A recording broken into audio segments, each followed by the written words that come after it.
రాబోయే ఒక 25 సంవత్సరాలలో భారతదేశం మొత్తం పూర్తిగా ఇస్లామిక్ దేశంగా మారుతుందని చెప్పేసి ఈ 'ది కేరళ స్టోరీ 2' ఫస్ట్ ఈ సినిమాలో రాజస్థాన్ ప్రదేశాన్నయితే చూపిస్తున్నారు. వీళ్ళ అమ్మాయి 16 సంవత్సరాలు మాత్రమే ఉంటుంది. తను పెళ్లి చేసుకోవడం కోసం కొన్ని డాక్యుమెంట్స్ అయితే సమర్పిస్తుంది. ఆ డాక్యుమెంట్స్‌లో తన పెళ్ళికి సరిపోయే పెళ్ళికి సరిపోయే వయసు ఉందని చెప్పేసి ఆ అధికారులు చెప్తారు. వాళ్ళ నాన్న ఈ పెళ్ళి ఇల్లీగలు, ఇది పోక్సో కేస్ అని కూడా చెప్పడం జరుగుతుంది. అయినా అధికారులు అయితే వినిపించుకోరు. వీడు నీ జీవితాన్ని నాశనం చేస్తాడని చెప్పేసి వాడి గల్లా పట్టుకొని వాళ్ళ నాన్న తిడుతూ ఉంటాడు. అయినా అమ్మాయి వాడి మాటనే వింటుంది. వాడినే పెళ్లి చేసుకుంటుంది. నా రషీద్ అలాంటి వాడు కాడు. నన్ను మోసం చేయడు. నన్ను చాలా బాగా చూసుకుంటాడు. నన్ను విడిచిపెట్టి ఉండడు. నన్ను చాలా ప్రేమిస్తున్నాడు. నేనంటే చాలా ఇష్టం అతనికి. నన్ను ఏం మోసం చేయడని చెప్పేసి వాళ్ళ నాన్నకి ఎదురు జవాబు అయితే తను చెప్తుంది. ఇంకొకడు మధ్యప్రదేశ్లో ఈ అమ్మాయినైతే పెళ్లి చేసుకుందాం అని చెప్పేసి ఈ అమ్మాయినైతే ఒప్పించడం జరుగుతుంది. మొత్తానికి వాళ్ళ పెళ్ళి అయితే జరిగిపోతుంది. వాళ్ళ పేరెంట్స్ వాళ్ళ ఇంట్లో చెప్తారనమాట, ఆ అబ్బాయిని ఎందుకు ముస్లిం అతన్ని పెళ్లి చేసుకోకు వద్దు అని చెప్తే, నేను చేసుకుంటాను, నాకు అతనే కావాలని చెప్పేసి ఈ అమ్మాయి కూడా అలాగే అంటుంది. ఈ స్టోరీ వచ్చేసి కేరళలో స్టార్ట్ అవుతుంది వీళ్ళది. నేను కన్వర్ట్ అవ్వనని చెప్పినా కూడా చెప్తుంది. సరే అని ఇతను కూడా ఓకే అంటాడు. పిల్లలు పుడతారు కదా, వాళ్ళు ఏ రిలీజియన్ ఫాలో అవుతారు? మన పని ఏంటంటే హిందూ అమ్మాయిల్ని మనం సొంతం చేసుకోవాలి. ఒక పక్కా ప్లాన్తో ఇవి ముస్లింలు అందరూ కలిసి హిందూ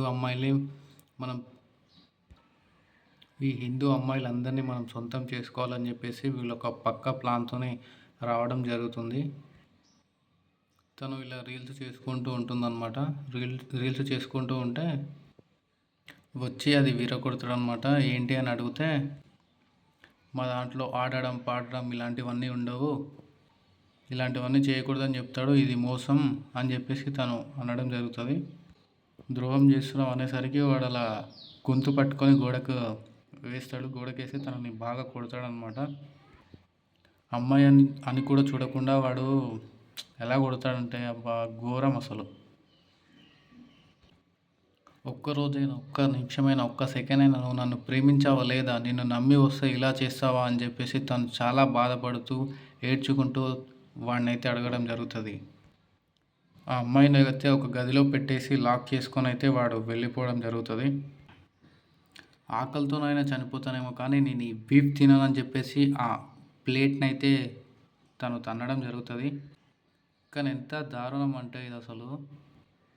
ఆ అమ్మాయిని అందరూ పట్టుకొని కాళ్ళు చేతులు పట్టుకొని అంత ఘోరంగా చేస్తున్నారు వాళ్ళు. ఆ బీఫ్ అయితే తనకి తినిపిస్తారు. చాలా దారుణంగా అదైతే అబ్బా. తను ఎంత గింజుకుంటున్నా కూడా వదిలిపెట్టకుండా ఆ బీఫ్ని అయితే తన నోట్లో అయితే వేసేసారు వాళ్ళు అందరు కలిసి. చూడొచ్చు తను ఎంత గింజుకుంటున్నా కూడా వదిలిపెట్టలేరు వాళ్ళైతే. ఆ అమ్మాయిని అట్లా బెడ్ మీద కట్టేసి పైసల కోసం అమ్మాయిని వేరే వాళ్ళని తీసుకొని వచ్చి వాళ్ళతో పడుకోబెడుతున్నారు. ఎంత దారుణం అంటే ఈ కొడుకులు అసలు ఇలా చేస్తున్నారు మొత్తం. ప్రేమించి నువ్వంటే ప్రాణం, నువ్వంటే నాకు ఇష్టం, నీకోసం నేను చనిపోతా అని చెప్పేసి మాయమాటలు చెప్పి అమ్మాయిలను ఇట్లా ట్రాప్ చేసేసి మొత్తానికి ఇట్లా ఫైనల్గా అమ్మాయిలను ఇలా చేస్తున్నారు. సో అందరూ చాలా జాగ్రత్తగా ఉండాలి.